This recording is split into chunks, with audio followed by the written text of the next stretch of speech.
हाय learners, आज हम सीखेंगे पेन टूल के बारे में। और पेन टूल इतना कमाल का टूल है जिससे आप जो चाहें वो आप आराम से बना सकते हैं।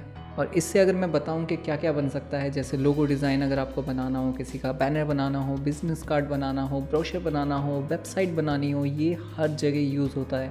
मतलब मेरे 12 साल के करियर में ऐसा कोई दिन नहीं रहा जब मुझे इसकी ज़रूरत ना पड़े। और खाली ये सिंगल टूल ऐसा है जिसको सीखने से आप अर्निंग करना स्टार्ट कर सकते हैं। जैसे बहुत सारे लोगों को अपना लोगो ट्रेस करवाना होता है, या फिर किसी इमेज में से बैकग्राउंड रिमूव करना होता है, या मॉकअप क्रिएशन में भी बहुत ज़्यादा यूज़ होता है पेन टूल का।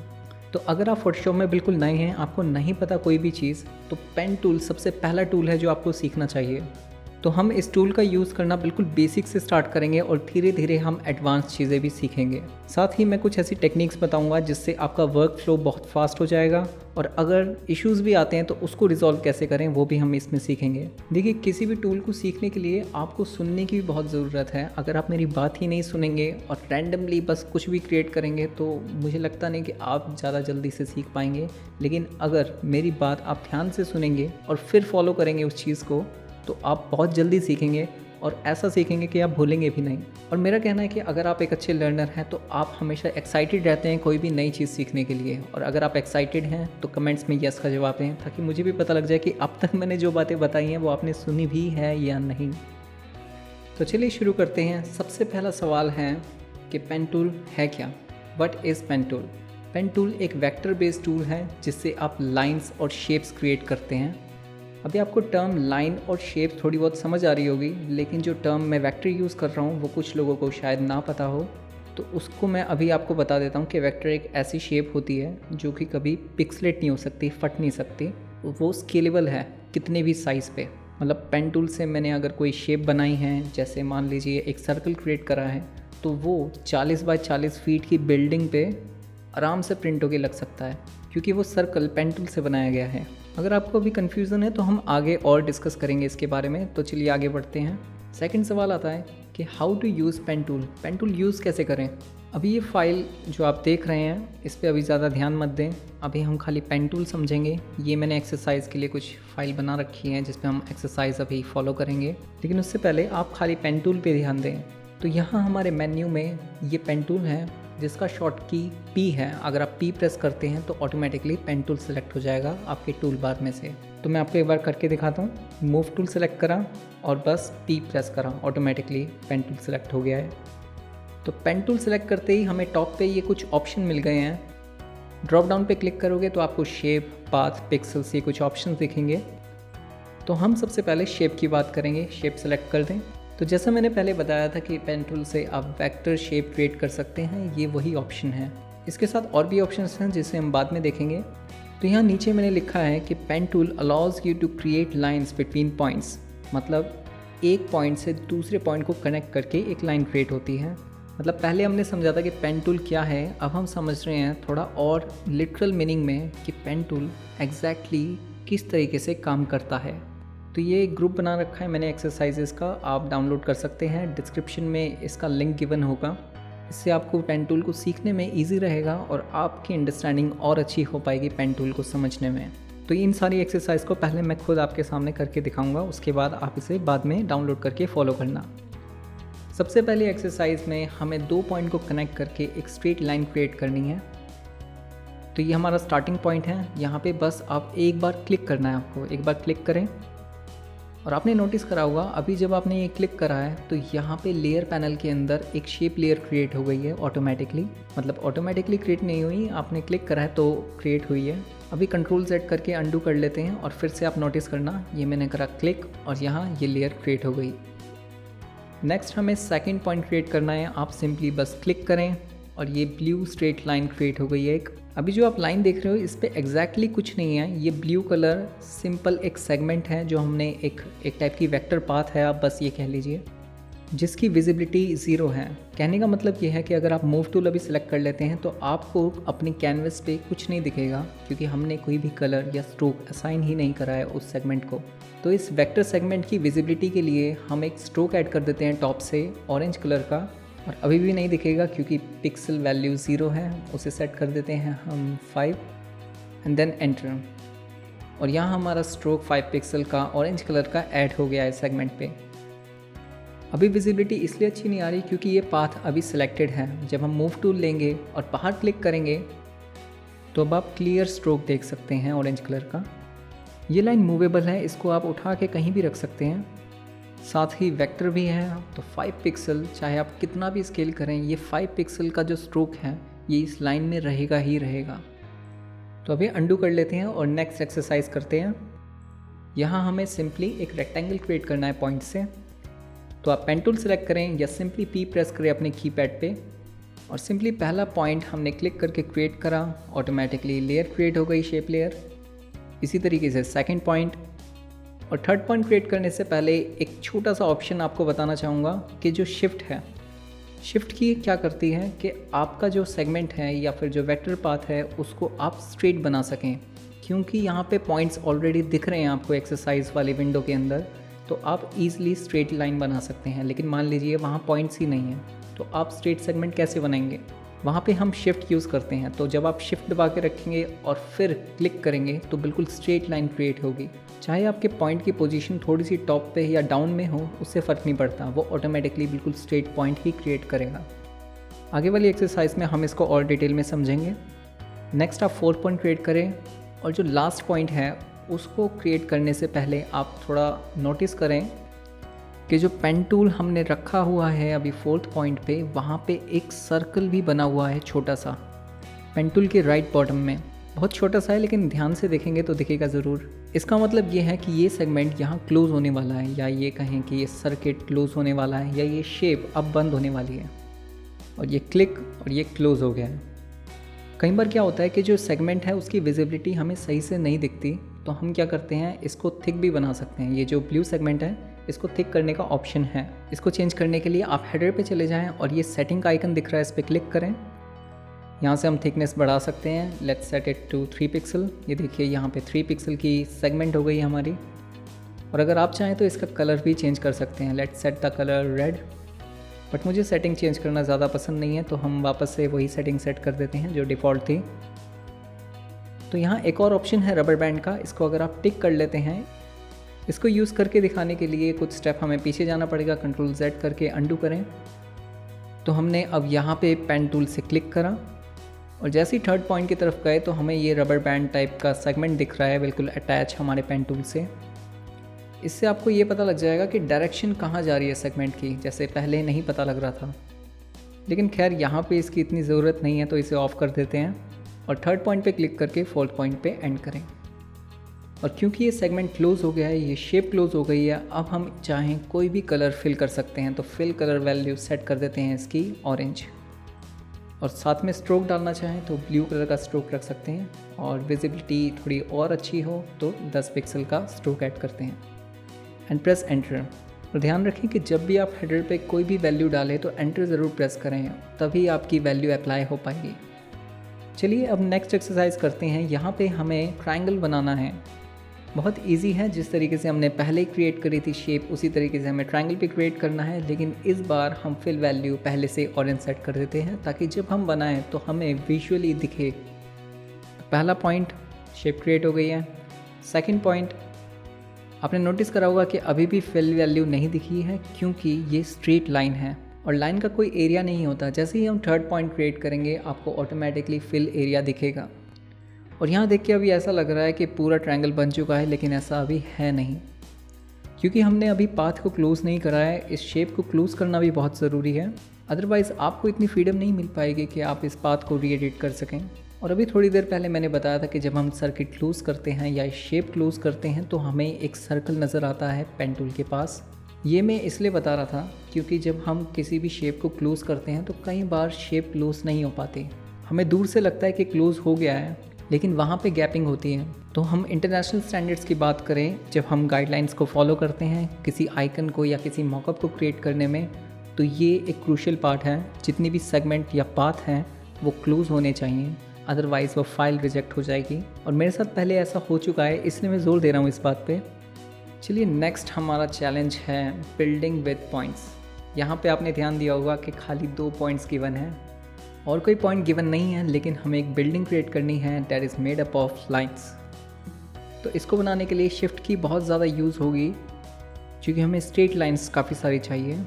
तो आप क्लिक करके पहला पॉइंट क्रिएट करें, अब शिफ्ट होल्ड रखें और सेकंड पॉइंट क्रिएट करें और यहाँ से हमें एक छोटी हॉरिजॉन्टल लाइन चाहिए, तो शिफ्ट के साथ फिर से क्लिक और शिफ्ट के साथ ही fourth point vertically slightly to the top.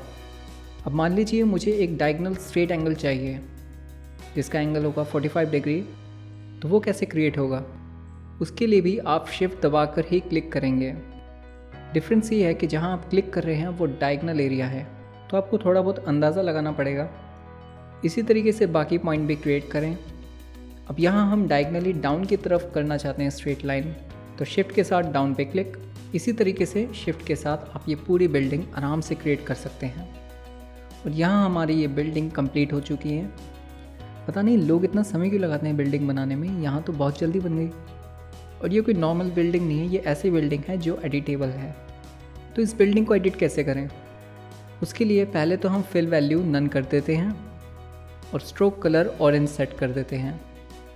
Value set कर दें 5 पिक्सल, प्रेस एंटर। और ऐसा मैंने इसलिए करा ताकि आपको जो पॉइंट्स है वो ज़्यादा अच्छे से दिखें। फिल वैल्यू में थोड़ी बहुत कन्फ्यूज़न रहती है, इसलिए मैंने फिल नन कर दिया और स्ट्रोक में कलर डाल दिया है। तो चलिए अब इस बिल्डिंग वाले पार्ट पे ये वाला पॉइंट मुझे नहीं चाहिए, क्योंकि यहाँ से मैं ये एल शेप करना चाहता हूँ बिल्डिंग की। तो वो कैसे करूँगा? उसके लिए आपको डायरेक्ट उस पॉइंट पे जाना है और बस क्लिक करना है, दैट्स इट। और ये पॉइंट रिमूव हो गया है, क्योंकि बाय डिफ़ॉल्ट कोई एग्जिस्टिंग पॉइंट है और उस पर फिर से आप पेन टूल लेके जाएंगे तो ऑटोमेटिकली माइनस वाला पेन टूल यूज़ हो जाएगा, जो कि रिमूव कर देता है उस पॉइंट को। तो चलिए ये वाला पॉइंट तो हट गया, लेकिन अब इस वाले पॉइंट को हमें खिसकाना है लेफ़्ट की तरफ ताकि ये स्ट्रेट लाइन बन सके। वो कैसे होगा? उसके लिए आप विंडो यूज़र हैं तो कंट्रोल दबाएं और अगर मैक यूज़र हैं तो कमांड दबाएं। उसको दबाते ही direct selection tool by default दिखेगा आपको। मतलब ये वाइट कलर का जो एरो दिख रहा है ये डायरेक्ट सिलेक्शन टूल है अभी। तो अभी मैंने कंट्रोल होल्ड कर रखा है और मैंने क्लिक करके इसको स्ट्रेट कर दिया। डायरेक्ट सिलेक्शन टूल से आप कोई भी पॉइंट ईजिली एडिट कर सकते हैं। तो जो कंट्रोल है उससे ऑटोमेटिकली पेन टूल स्विच हो जाता है डायरेक्ट सिलेक्शन टूल से। तो इस पॉइंट का कोई पॉइंट नहीं लग रहा, तो इस पर क्लिक करके रिमूव करें। अब जो डायरेक्ट सिलेक्शन टूल है उससे आप पॉइंट एडिट कर सकते हैं, ये तो आपको पता लग गया, लेकिन साथ ही आप पाथ भी एडिट कर सकते हैं। जैसे इन दोनों पॉइंट्स को मैं नीचे लाना चाहता हूँ, उसके लिए मुझे दोनों पॉइंट सेलेक्ट करने होंगे, बजाय उसके मैं पाथ ही नीचे ले आऊँगा। तो कंट्रोल दबा के रखें, डायरेक्ट सिलेक्शन आ गया है। और जब हम मूव कर रहे हैं ये इधर उधर जा सकता है, उसके लिए आप साथ में शिफ्ट भी दबा दें, उसकी वजह से वो बिल्कुल स्ट्रेट लाइन में डाउन जाएगा। इसी तरीके से ये वाले पॉइंट भी नीचे कर दें।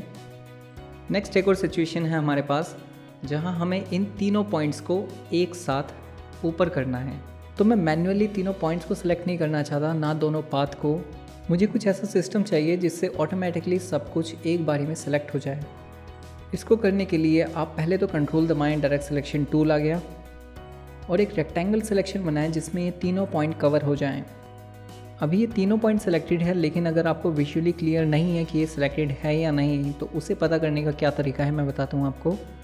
जब कोई पॉइंट सेलेक्टेड होता है या वो एक्टिव होता है तो उस स्क्वायर पॉइंट में ब्लू कलर का फिल आ जाता है, और जो इनएक्टिव पॉइंट्स हैं जो सिलेक्टेड नहीं हैं वो नॉर्मल एक स्क्वायर हैं जिसमें ब्लू कलर का एक बॉर्डर लगा हुआ है। आई होप आप लोगों को डिफरेंस समझ आ गया होगा।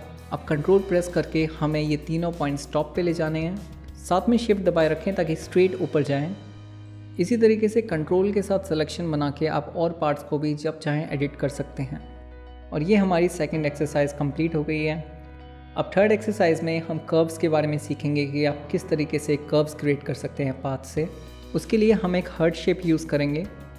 तो पेन टूल ले लीजिए, फिल कलर हम थोड़ा डिफरेंट यूज़ करते हैं, let's choose the colour blue. तो सबसे पहले हम बॉटम से स्टार्ट करेंगे, क्लिक करा, यहाँ हमारी शेप लेयर क्रिएट हो गई। अब जो सेकंड पॉइंट है वो इम्पॉर्टेंट है, क्योंकि आपको ये देखना है कि स्ट्रेट लाइन कहाँ तक जा रही है, क्योंकि इसके बाद जो कर्व डालने का सिस्टम है वो बिल्कुल डिफरेंट है स्ट्रेट लाइन से। तो सेकंड पॉइंट मेरे अकॉर्डिंग यहाँ तक स्ट्रेट आ रहा है। तो अभी हमने खाली 2 पॉइंट क्रिएट करे हैं स्ट्रेट लाइन के लिए। अब जो थर्ड पॉइंट है उसमें कर्व ऐड करना है। तो जब आप थर्ड पॉइंट क्लिक करें तो आप क्लिक दबाए रखें और डायगनली में टॉप की तरफ ड्रैग करें। मतलब आपको क्लिक नहीं छोड़ना, क्लिक के साथ ही ड्रैग करना है माउस को। मैं आपको करके बताता हूँ। ये हमने क्लिक करा और ड्रैग करा। अब आप देखेंगे कर्व तो ऐड हो गया है, साथ में ये 2 पॉइंट और निकल के आए हैं जिसे हम कहते हैं हैंडल। और इसकी मदद से आप अपने पाथ में कर्व ऐड कर सकते हैं। और डायरेक्शन भी सेट होती है। तो जैसे ये वाला हैंडल है, इसके अंदर एक कर्व भी है और एक डायरेक्शन भी है। तो जब मैं यहाँ पे क्लिक करूँगा तो इसमें ऑटोमेटिकली इस तरीके से एक कर्व बन जाएगा। तो इस हैंडल की वजह से ही डायरेक्शन ऐसा सेट हो गया और कर्व ऐड हो गया है हमारे नेक्स्ट पॉइंट में। और इसके अंदर जो डायरेक्शन है और जो कर्व है वो हमने ही डाला था। अभी जब मैंने क्लिक करके ड्रैग करा था तो वो ऑलरेडी डल गया था उसके अंदर। अब मान लीजिए हमें डायरेक्शन नहीं चाहिए, हम अपने अकॉर्डिंग कर्व ऐड करना चाहते हैं नेक्स्ट पॉइंट में, वो कैसे करेंगे? तो पहले Ctrl Z दबा के अंडू कर लेते हैं। अब आप इस पॉइंट पे जाएं और Alt दबाए रखें। अब आप नोटिस करेंगे कि पेन टूल के साथ एक उल्टा V बन गया है और इससे आप नेक्स्ट पॉइंट के डायरेक्शन को कट कर सकते हैं जो अभी नहीं क्रिएट हुआ। तो जैसे अब मैं क्लिक कर रहा हूँ, आगे का हैंडल कट गया है, लेकिन आप ध्यान देंगे जो पीछे का पॉइंट है उसको कुछ नहीं हुआ, उसमें ऑलरेडी आपको कर्व दिख रहा है, उसका हैंडल भी दिख रहा है। तो ये अलग अलग सिचुएशन में बिल्कुल अलग काम करता है। अभी बस आप इतना समझे कि ये आगे वाली डायरेक्शन और कर्व को काट देता है। अब हम यहाँ इस पॉइंट पे क्लिक करके ड्रैग करेंगे ताकि हम डायरेक्शन और कर्व अपने अकॉर्डिंग सेट कर सकें। अब देखिए यहाँ पे भी फिर से हैंडल मिल गया है। अब मैं यहाँ पे क्लिक करूँगा तो ये इस तरीके से कर्व आ जाएगा और यहाँ क्लिक करके ड्रैग करेंगे तो आपके अकॉर्डिंग वो कर्व नहीं आ पाएगा। इसे अंडू कर लेते हैं। और अगर विजुअली आपको कन्फ्यूजन हो रही है पॉइंट्स में और हैंडल में तो उसका भी मैं आपको बता देता हूँ क्या डिफरेंस है। जो पॉइंट्स मैंने आपको बताया था कि एक स्क्वायर है जिसमें बॉर्डर डला हुआ है ब्लू कलर का, लेकिन जो हैंडल है वो एक सर्कल है with a border of blue colour. यही विजुअल डिफरेंस है पॉइंट में और एक हैंडल में। एक और टेक्निक है जिससे हम हैंडल को भी इंडिपेंडेंटली मूव कर सकते हैं अपने अकॉर्डिंग। तो उसके लिए आप कंट्रोल दबाए रखें और यहाँ से हम हैंडल को मूव कर सकते हैं। लेकिन इसमें दोनों हैंडल मूव हो रहे हैं, हम ऐसा नहीं चाह रहे हैं, क्योंकि अगर दोनों हैंडल मूव होंगे तो जो पहले वाला कर्व है वो भी हिल जाएगा। हमें उसकी लोकेशन वहीं पे फ्रीज़ करनी है और खाली इस वाले हैंडल को ऊपर की तरफ ले जाना है। उसके लिए आप ऑल्ट दबाकर बस एक बार क्लिक करें इस हैंडल पे। इससे जो बीच का लिंक है दोनों हैंडल का वो ब्रेक हो जाएगा और कंट्रोल के साथ आप इस हैंडल को एडिट कर सकते हैं। और खाली इस हैंडल को नहीं, आप दूसरे हैंडल को भी एडिट कर सकते हैं आराम से। अब आप चाहें कंट्रोल दबाकर एडिट करें इसको या ऑल्ट दबाकर, दोनों का रिज़ल्ट सेम होगा। ये हैंडल बिल्कुल सही डायरेक्शन में है, दूसरे हैंडल को हमें छेड़ने की ज़रूरत नहीं है, उसकी भी डायरेक्शन बिल्कुल सही है। तो यहाँ बस क्लिक करें और अगर एडिशनल हैंडल डालना चाहते हैं तो क्लिक के साथ ट्रैक करें। इसी तरीके से आप नेक्स्ट पॉइंट बनाएं और यहाँ हमारा हर्ट हो गया है कनेक्ट। अभी वैसे तो इसकी शेप एग्जैक्ट हर्ट जैसी नहीं है, लेकिन आपको खाली बताने के लिए मैंने ये बनाया है। इस लेयर को डिलीट कर देते हैं। अब जो नेक्स्ट टेक्निक हम यूज़ करने वाले हैं इस हर्ट को बनाने के लिए वो बहुत सारे लोग यूज़ करते हैं, उससे आपका वर्क फ्लो हो सकता है कि फास्ट हो जाए। इसमें हम हर्ट के खाली पीक पॉइंट्स बनाएंगे और कर्व कहीं भी ऐड नहीं करेंगे। जैसे मेरे अकॉर्डिंग यहाँ पे ये 6 पॉइंट्स के अंदर बन गया है। आई नो अभी हर्ट जैसा नहीं लग रहा, लेकिन लगेगा। इसका कलर चेंज कर लेते हैं ताकि विजुअली आपको समझ भी आए। तो लाइट पिंक कलर हमने रखा है। अब मान लीजिए इस वाले पार्ट पे मुझे कर्व ऐड करना है, तो कैसे करूँगा? उसके लिए मैं ऑल्ट दबा के क्लिक करके ड्रैग करूँगा डायगनली। इससे हमें ऑटोमेटिकली हैंडल मिल गए हैं 2 और साथ में कर्व भी ऐड हो गया है। और अगर आपको हैंडल को मूव करना है तो आप ऑल्ट दबा कर हैंडल को मूव कर सकते हैं इंडिविजुअली। अब ये पार्ट तो क्लियर है। अब जो लेफ़्ट पार्ट है वहाँ पे हम एक और डिफरेंट अप्रोच ट्राई करेंगे। जैसे हमें अभी ये पता है कि ऑल्ट प्रेस करके किसी भी पॉइंट को क्लिक करके जब ड्रैग करेंगे तो 2 हैंडल निकलते हैं जिसमें कर्व लेवल सेम रहता है।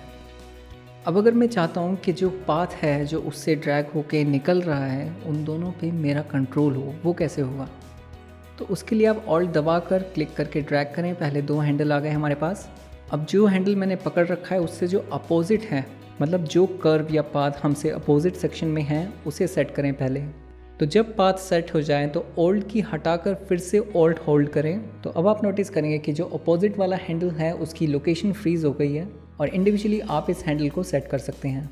और बाद में चाहे ऑल्ट या कंट्रोल दबाकर आप दोनों हैंडल सेट कर सकते हैं।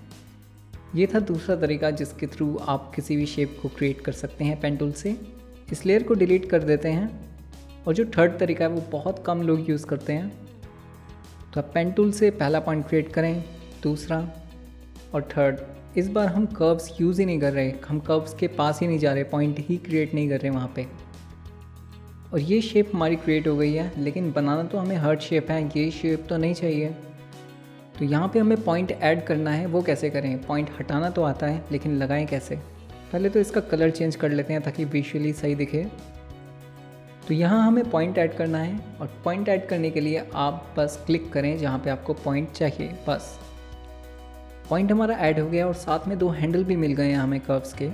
अब कंट्रोल दबाकर इसको मूव कर लेते हैं सही पोजीशन पे। इसी तरीके से हम राइट साइड में पॉइंट ऐड करेंगे क्लिक करके और कंट्रोल होल्ड करके मूव करेंगे। और बाकी जो डिफरेंस रह गया है आपके पाथ में कर्व्स का, उसे आप कंट्रोल के साथ एडजस्ट करें और ये परफेक्ट हर्ट क्रिएट हो गया है। नेक्स्ट एक्सरसाइज थोड़ी डिफरेंट होने वाली है। उसके लिए आप एक नई लेयर क्रिएट करें और कंट्रोल बैक स्पेस दबाकर वाइट कलर फिल करें। अब तक हमने ये समझा था कि पेन टूल से कैसे शेप क्रिएट करें, लेकिन अब हम जो प्री डिफाइंड शेप्स हैं फोटोशॉप के अंदर उनको एडिट करना सीखेंगे। तो यहाँ लेफ़्ट बॉटम में आप देखेंगे कि कुछ शेप्स ऑलरेडी क्रिएटेड हैं फोटोशॉप में, जो प्री डिफाइंड शेप्स हम बोलते हैं। इसमें से हम एक्लिप्स टूल यूज़ करेंगे और हेडर पे जैसे पेन टूल के ऑप्शन थे उसी तरीके से इसके भी सेम ऑप्शंस हैं।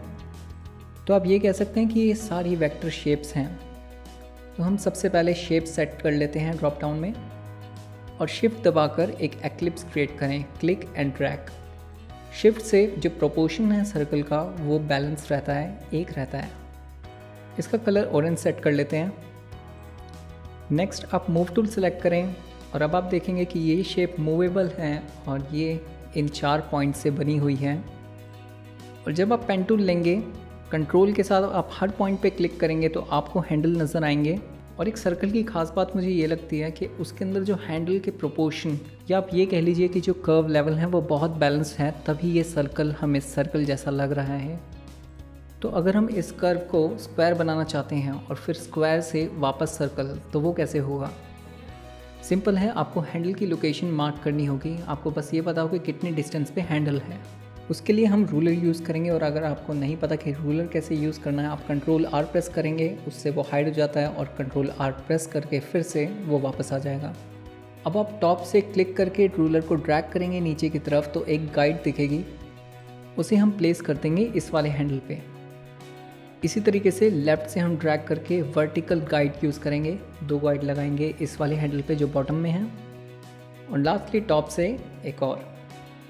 तो सिंपली 4 गाइड्स में सारे हैंडल मार्क हो गए हैं। अब हम इसे स्क्वायर में कन्वर्ट करेंगे, जो कि एक नॉर्मल स्क्वायर नहीं होगा, एक डायगोनल टाइप का स्क्वायर होगा। तो आप टॉप वाली पॉइंट पे ऑल्ट दबाकर क्लिक करें। इससे दोनों हैंडल कट गए हैं।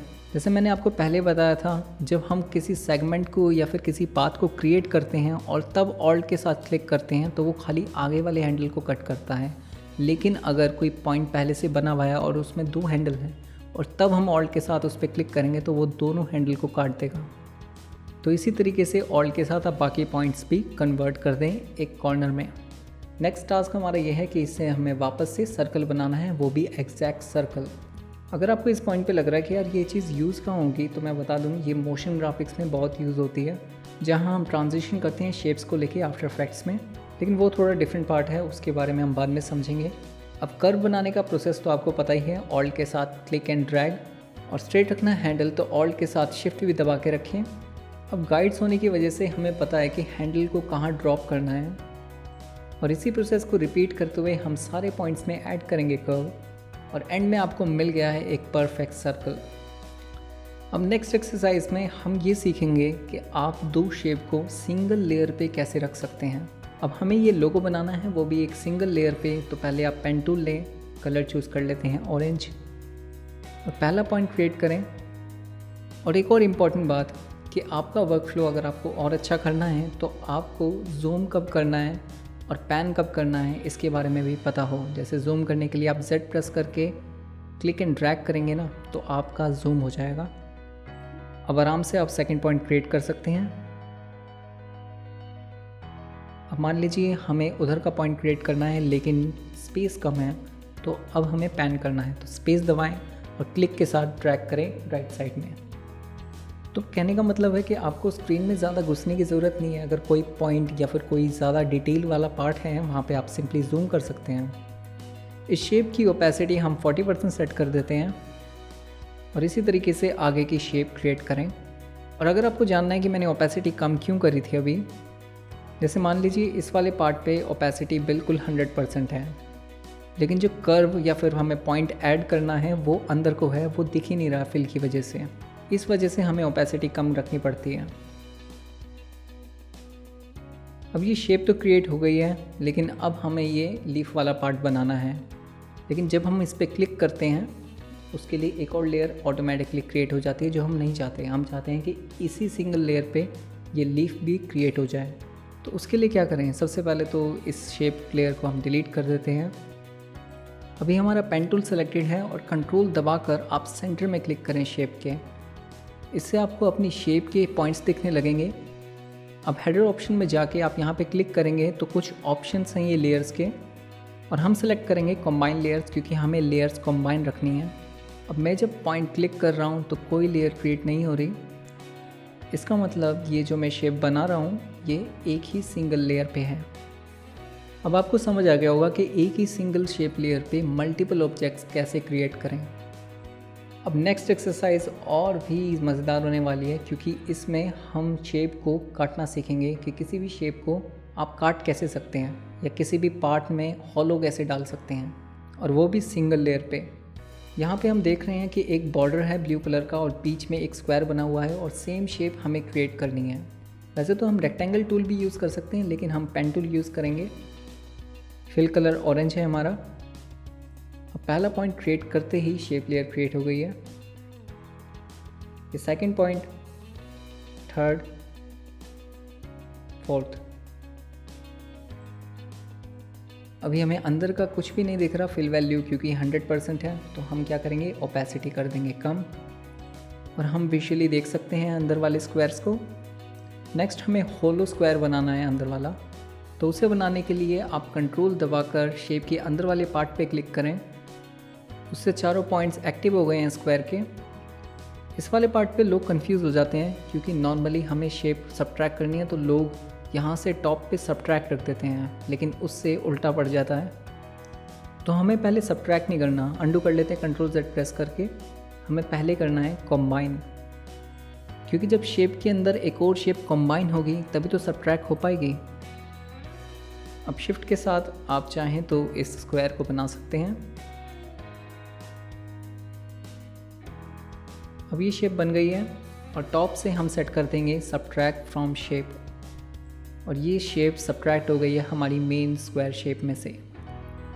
इसकी ओपेसिटी वापस से 100% कर देते हैं, क्योंकि हमें ज़रूरत नहीं ओपेसिटी की। अभी आप ध्यान देंगे कि जो अंदर वाला स्क्वायर के पॉइंट्स हैं वो अभी सिलेक्टेड हैं, तो अगर हम टॉप से कंबाइन कर देंगे तो वो गलत हो जाएगा।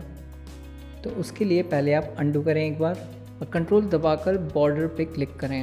अब बाहर वाले पॉइंट सेलेक्टेड हैं, और अब हम कंबाइन सेट करके आराम से शेप क्रिएट कर सकते हैं। और फाइनली आप सीख गए हैं कि आप किस तरह से एक वेक्टर शेप को काट सकते हैं, और वो भी एक सिंगल लेयर पे।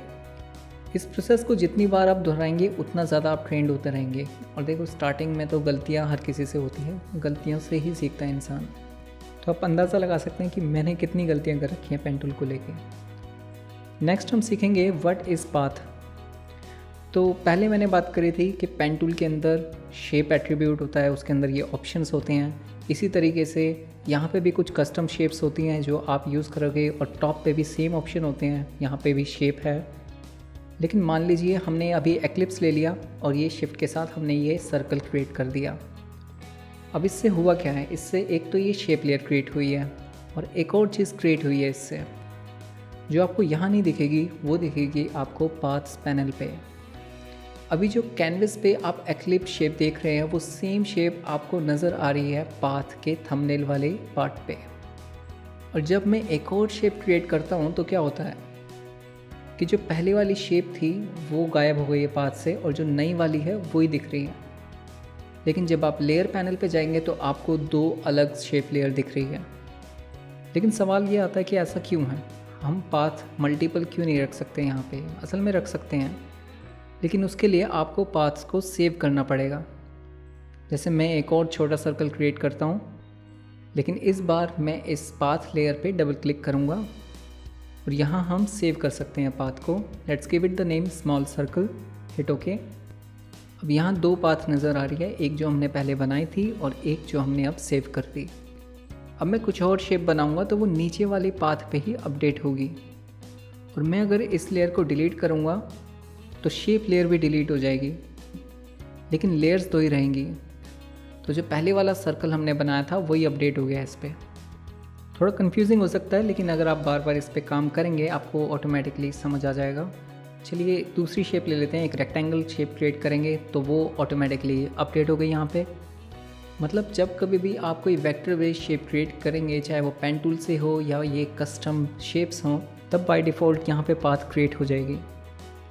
और अगर आप नई पाथ लेयर क्रिएट करना चाहते हैं तो सिंपली यहाँ क्लिक करें और यहाँ हमें नई पाथ लेयर मिल गई। अब शिफ्ट के साथ जब हम सारी पाथ को डिलीट करेंगे तो जो बाय डिफ़ॉल्ट वाली या फिर जो रीसेंट पाथ है वो आपको दिखेगी यहाँ पे। तो चलिए अभी शेप लेयर्स को डिलीट कर देते हैं और अब बात करते हैं हम पेन टूल की। जिस तरीके से शेप्स में बन रही थी पाथ, इसी तरीके से पेन टूल में भी बनेगी। तो पेन टूल लीजिए और टॉप पे ड्रॉप डाउन में सेट कर दें पाथ। अब डिफरेंस क्या था पाथ में और शेप में? डिफरेंस ये है कि जब मैं अब क्लिक कर रहा हूँ तो शेप लेयर क्रिएट नहीं हो रही, और जब पाथ्स वाले टैब में जाएंगे तो वहाँ आपको वर्क पाथ दिखेगी। अब जो सेकंड पॉइंट क्रिएट करा है उससे हमें थंबनेल के अंदर वर्क पाथ दिख रही है। तो जैसे जैसे आप शेप क्रिएट करेंगे वैसे वैसे वहाँ पे वो अपडेट होता रहेगा। अब इस पाथ का और क्या काम है? अब जब पाथ पे राइट क्लिक करेंगे, यहाँ ऑप्शन आता है मेक सिलेक्शन। इस पर क्लिक करें और आप यहाँ पे कुछ ऑप्शन देखेंगे और इस ऑप्शन में हम कुछ चेंज नहीं करेंगे, हिट ओके, और हमारा पाथ कन्वर्ट हो गया है लाइव सिलेक्शन में। और ये सिलेक्शन रेस्टर कहलाता है, वेक्टर नहीं। आगे हम समझेंगे कि वेक्टर क्या होता है, रेस्टर क्या होता है। अभी के लिए हम लेयर पैनल में जाके इस सिलेक्शन के अंदर एक कलर फिल करेंगे। रेड कलर का कलर फिल कर देते हैं और मार्कर टूल लेके right click, deselect the selection. मतलब कुल मिला के आप ये समझे कि ये जो लेयर है ये एक रेस्टर लेयर है जो कि पिक्सलेट हो सकती है, फट सकती है इसको जब हम बड़ा करेंगे। लेकिन अगर ये वेक्टर लेयर होती या शेप लेयर होती जो कि एक ही है तो ये फट नहीं सकती थी। अब ये पाथ ऑप्शन हम और भी जगह यूज़ करते हैं। जैसे यहाँ पे हमें इस कप का बैकग्राउंड रिमूव करना है तो सिंपली आपको पेन टूल लेना है, टॉप पे हम पाथ रखते हैं और जूम करके इस कप का एक पाथ क्रिएट कर लेते हैं। अब टॉप पे आपको कुछ ऑप्शन दिखेंगे, यहाँ पे ये ऑप्शन है मास्क। इस पे जैसे ही क्लिक करेंगे तो बैकग्राउंड ऑटोमेटिकली रिमूव हो गया है। असल में एक टाइप का वेक्टर मास्क ऐड हो गया है उस लेयर पे। अभी हमें कप के हैंडल के अंदर वाले पार्ट को रिमूव करना है तो उसका भी आप एक पाथ बना लें और टॉप से हम सेट कर देंगे इसको सबट्रैक्ट फ्रॉम शेप। वैसे ये ईजिली इसलिए काम कर गया क्योंकि हमने इनिशियल में कंबाइन वैल्यू रखी थी सबसे टॉप पे जब हमने ये शेप लेयर या फिर ये पाथ क्रिएट करा था। तो अब आपको बैकग्राउंड भी रिमूव करना आ गया है पेन टूल के थ्रू। नेक्स्ट अब हम समझेंगे वेक्टर और रेस्टर में डिफरेंस। तो पहले मैंने आपको बताया था पेन टूल के बारे में। पेन टूल में टॉप पे ऑप्शन मिलते हैं, शेप मिलती है और पाथ मिलता है, और एक थर्ड ऑप्शन होता है पिक्सल्स, जो कि हाईलाइट नहीं है यहाँ पे। वो इसलिए हाईलाइट नहीं है क्योंकि जो पिक्सल है वो अपने आप में एक रेस्टर सिस्टम है और पेन टूल एक वेक्टर बेस्ड टूल है। तो अब आप सोचेंगे कि ये जो पिक्सल्स टूल है ये एक्टिव कब होगा या इसे कैसे एक्टिव कर सकते हैं। जब आप अपनी शेप लेयर्स यूज़ करेंगे तब आप देखेंगे कि ये टूल एक्टिव है, लेकिन अभी हम इसे यूज़ नहीं करेंगे। पहले समझाने के लिए मैं आपको एक कस्टम शेप टूल के बारे में बताऊंगा। यहाँ से आप कस्टम शेप टूल चूज़ करें और यहाँ पे कुछ कस्टम शेप्स मिलती हैं। आप कोई भी शेप यूज़ कर सकते हैं जो आपके मनपसंद हो। मैं इस डियर की शेप यूज़ करूँगा और अब हम सेलेक्ट करेंगे पिक्सल्स। और अब आप क्लिक करके इस शेप को क्रिएट करने की कोशिश करेंगे तो आपको एरर मिलेगा, could not use the custom shape tool because no layers are selected. इसका मतलब हमें एक रेस्टर लेयर क्रिएट करनी पड़ेगी, उसके बाद ही यहाँ पे ये शेप क्रिएट होगी।